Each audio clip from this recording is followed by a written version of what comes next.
বলে জাদুর গরু বাঘিনীকে অনেকগুলো হিরে দেয়, তার পেটের মধ্যে ঢুকে পড়ে।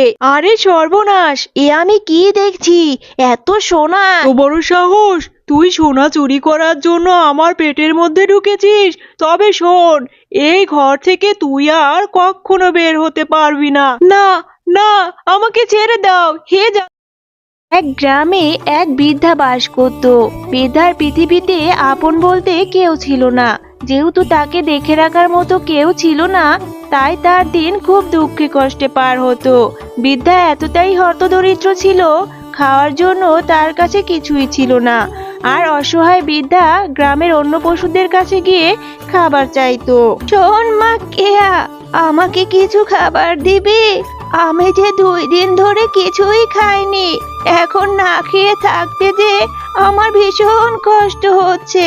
দয়া করে আমাকে কিছু খেতে দে রে মা, আমি যে আর ক্ষুধার জ্বালা সহ্য করতে পারছি না। দে মা, কিছু খেতে দে, আল্লাহ তোর ভালো করবে। আরে আরে, সকাল সকাল এই ভিখারি বুড়িটা আবার কোথা থেকে আসলো? এই ভিখারির বাচ্চা ভিখারি, এখান থেকে তুই পালাবি? এই বুড়ি, তোকে বলছি এখান থেকে পালিয়ে যা। সকাল সকাল আমার মেজাজটা খারাপ করিস না। আজ তোর মতো ভিখারির মুখটা দেখে দিন শুরু হলো, আজকে দিনটাই আমার খারাপ যাবে। এসব তুই কি বলছিস মা? আমি তো তোর মতোই একজন পশু, এত অবহেলা কেন করছিস আমায়? শোন মা, এত অহংকার ভালো না। এই বুড়ি, তোর তো সাহস কম না? আমার বাড়িতে দাঁড়িয়ে দাঁড়িয়ে আমাকে জ্ঞান দিচ্ছিস? ভিখারির বাচ্চা, এখান থেকে যা। এরপর দুষ্টু কেয়াশিয়ালিনী বৃদ্ধা মিনু মাসিকে সেখান থেকে তাড়িয়ে দেয়। আর মিনু মাসি বনের অন্য পশুদের বাড়িতে গিয়ে খাবার চাইতে থাকে।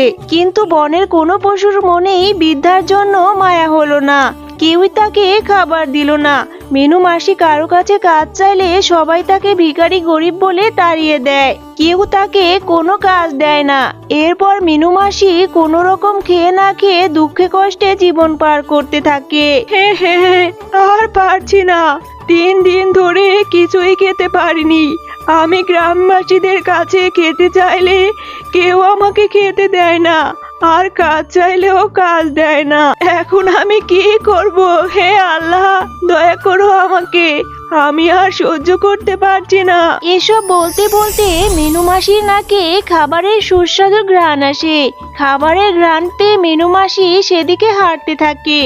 এরপর সে এক বাড়ির জানালা দিয়ে দেখে অনেক ধরনের মজার খাবার। সে খাবার দেখে লোভ সামলাতে না পেরে খাবারগুলো চুরি করে খেতে চায়। এখানে তো কাউকেই দেখছি না, এখান থেকে কিছু খাবার আমি খেয়ে নেই। এসব কথা বলে যখনই মিনু মাসি খাবারগুলো নিতে যাবে, তখনই সেখানে বাঘিনী চলে আসে আর চিৎকার করে, চোর চোর, চোর এসেছে আমাদের বাড়ি, কই গো, চোর এসেছে, ওকে ধরো তাড়াতাড়ি গো। আর চিৎকারের আওয়াজ শুনে সেখানে বাঘা একটি লাঠি নিয়ে চলে আসে। ও আমাকে আর মারিস না, আমি 3 দিন ধরে না খেয়ে আছি, তাই একটু খাবার খেতে চেয়েছিলাম। আমি চোর না রে মা, আমাকে তোরা আর মারিস না মা, আমাকে ছেড়ে দে, আমাকে ছেড়ে দে, তোরা আমাকে আর মারিস না। কি, তোকে ছেড়ে দেব? তোর এত বড় সাহস, তুই আমার বাড়িতে খাবার চুরি করতে এসেছিস, তোকে আমি প্রাণেই মেরে ফেলবো। এরপর বৃদ্ধা মিনু মাসি মারের আঘাত সহ্য করতে না পেরে সেখান থেকে পালিয়ে যায়। এভাবে পালাতে পালাতে জঙ্গলে জাদুর গরুর কাছে চলে আসে। হ্যাঁ, এ কি দেখছি আমি, আমার তো বিশ্বাসই হচ্ছে না। গরুর পেটের মধ্যে দরজা, এটা কিভাবে হতে পারে?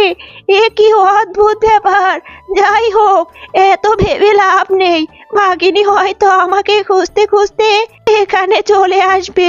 আমি তাড়াতাড়ি এই দরজা দিয়ে গরুর পেটের মধ্যে ঢুকে পড়ি, তাহলে ভাগিনী আমাকে আর খুঁজে পাবে না।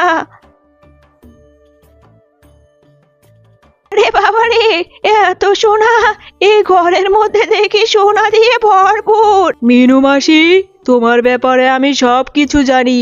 তোমার সাথে গ্রামবাসীরা অনেক খারাপ করেছে, অন্যায় করেছে, কিন্তু তুমি চিন্তা করো না, তুমি চাইলে এই ঘরের মধ্যে এখন থেকে থাকতে পারো, আর এই ঘরে থাকলে তোমার সব ইচ্ছা পূরণ হবে। আরে বাহ বাহ, তাই নাকি? এই ঘরে থাকলে সব ইচ্ছা পূরণ হবে আমার? তাহলে শোনো, তুমি আমাকে আকাশে উড়িয়ে উড়িয়ে আমার বাড়িতে দিয়ে আসো তো। মিনু মাসির এসব কথা শুনে জাদুই গরু উড়ে উড়ে মিনু মাসির বাড়িতে চলে আসে। আরে বাবা, এটা তো দারুণ ব্যাপার। তুমি তো সত্যি সত্যি আমাকে উড়ে উড়ে আমার বাড়িতে নিয়ে চলে এসেছো। আমার তো বিশ্বাসই হচ্ছে না। হে জাদুর গরু, যেহেতু আমার এত উপকার করেছো, আমার আরো একটু উপকার করে দাও। আমাকে অনেকগুলো সোনার মোহর দাও, আমি যেন গরিব দুঃখীদের সাহায্য করতে পারি। আমাকে কেউ সাহায্য করেনি, আমি জানি অসহায় হলে কেমন লাগে। তুমি আমাকে অসহায়দের সাহায্য করো। আরে বাহ, তুমি তো সত্যি সত্যি অনেক ভালো মনের পশু। আমি তো তোমার মতো একজন দয়ালু পশুকেই খুঁজছিলাম, যেন আমার কাজগুলো করিয়ে নেওয়া যায়, কারণ আমিও গরিবদের সাহায্য করতে চাই। আমি অসহায়দের সাহায্য করার জন্যই এখানে এসেছি। এই নাও, যাও এইসব নিয়ে গরিব দুঃখীদের সাহায্য করো। এরপর মিনু মাসি বনের সব গরিব অসহায়দের সাহায্য করতে থাকে।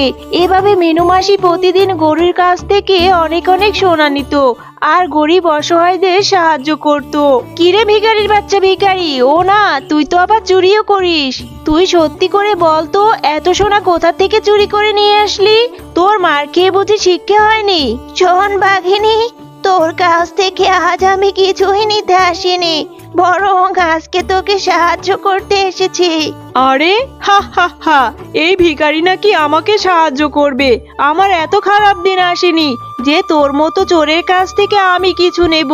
কে জানে কার বাড়ি থেকে আবার এগুলো চুরি করে নিয়ে এসেছিস। যা যা যা, এখান থেকে ভাগ, ফালতু কথা বলিস না। আমি তোর মতো এত নিষ্ঠুর না। আমি তোদের কাছ থেকে যখন সাহায্য চেয়েছিলাম, তোরা কেউ আমাকে সাহায্য করিসনি, উল্টো আমাকে অনেক কথা শুনিয়ে দিয়েছিলি। আর আমি খিদের জ্বালা সহ্য করতে না পেরে তোর বাড়ি থেকে একটু খাবার খেতে গিয়েছিলাম, তুই আমাকে মেরেছিলি। তোর কাছে এত টাকা পয়সা থাকতেও তুই গরিব সুখীদের অসহায়দের সাহায্য করিস না। আমি তবুও তোকে সাহায্য করতে এসেছি। কেন জানিস? কারণ আমি জানি এখন তোর সংসারে প্রচন্ড অভাব শুরু হয়েছে। সোনাগুলো এখন তোর কাজে আসবে। আর হ্যাঁ, টাকা পয়সা আছে বলে এত অহংকার দেখাতে নেই। এসব কথা বলে মিনু মাসি সেখান থেকে চলে যায়। এই মিনু মাসি ভিখারি হয়ে এতগুলো সোনা কোথায় পেল? কি করে হলো এটা? কি করে সম্ভব? আমাকে যেহেতু সে এতগুলো সোনা দিয়েছে, তাহলে মিনু মাসির কাছে আরো অনেক সোনা রয়েছে। যাই হোক, তাড়াতাড়ি গিয়ে আমি দেখি ও সোনাগুলো কোথায় পেল। এরপর বাঘিনী মিনু মাসির বাড়িতে এসে দেখে বিশাল বড় এক গরু, আর গরুর মুখ দিয়ে সোনা বের হচ্ছে। এটা দেখে তো বাঘিনী লোভে পড়ে যায়। আরে, এ আমি কি দেখছি? এ গরুর মুখ দিয়ে তো সোনা বের হচ্ছে। আরে, আমার তো বিশ্বাসই হচ্ছে না। মনে হচ্ছে এটা একটা জাদুই গরু, নয়তো এতগুলো সোনা কি করে দেওয়া সম্ভব? আর এইদিকে মিনু মাসি সোনা নিয়ে গ্রামে সবাইকে সাহায্য করতে যায়। তখনই লোভী বাঘিনী জাদুর গরুর কাছে চলে আসে। জাদুর গরু, দয়া করে আমাকে সোনা দাও। আমার সংসারে যে খুব অভাব, অনেক দুঃখে কষ্টে ছেলে মেয়ে না খেয়ে বেঁচে আছি। আমাকে সোনা দিয়ে সাহায্য করো, দয়া করে সোনা দাও। ও তাই, তোমার সংসারে অনেক অভাব? আচ্ছা ঠিক আছে, তুমি কোনো চিন্তা করো না। তুমি একটা কাজ করো, তোমাকে সোনা না দিয়ে আমি হিরে দিচ্ছি। তুমি সেই হিরেগুলো নিয়ে বাজারে বিক্রি করে যে টাকা পাবে সে টাকা দিয়ে সংসার চালাবে। এই বলে জাদুর গরু বাঘিনীকে অনেকগুলো হিরে দেয়। এরপর বাঘিনী সবগুলো হিরে নিয়ে তার ঘরে চলে আসে আর বাঘকে সমস্ত কথা খুলে বলে। ও তাই, তাহলে ওই গরুর পেটের মধ্যে অনেক হিরে মুক্তা সোনা দানা রয়েছে। আচ্ছা বউ শোনো, একটা কাজ করো, তুমি কাল সকাল সকাল যাবে আর ওই গরুর পেটের দরজা খুলে সমস্ত সোনা দানা নিয়ে চলে আসবে। এর পরের দিন লোভী বাঘিনী বাঘের কথা শুনে জাদুর গরুর কাছে চলে যায়। জাদুর গরু দরজা খুলে তার পেটের মধ্যে ঢুকে পড়ে। আরে সর্বনাশ, এ আমি কি দেখছি? এত সোনা! হি হি হি হি। এই সোনাগুলো নিয়ে আমি এখন ধনী হয়ে যাব। যাই যাই, এখন এই সোনাগুলো নিয়ে পালিয়ে যাই। এরপর এই গ্রামে সবচেয়ে ধনী আমিই হব। হি হি হি হি। লোভী বাঘিনী, তোর এত বড় সাহস! তুই সোনা চুরি করার জন্য আমার পেটের মধ্যে ঢুকেছিস? তবে শোন, এই ঘর থেকে তুই আর কখনো বের হতে পারবি না। এখন থেকে তুই এই ঘরের মধ্যেই পচে পচে মরবি। না না, আমাকে ছেড়ে দাও হে জাদুর গরু, আমাকে ছেড়ে দাও। আমার ভুল হয়ে গেছে, আমাকে ছেড়ে দাও। বাঁচাও বাঁচাও।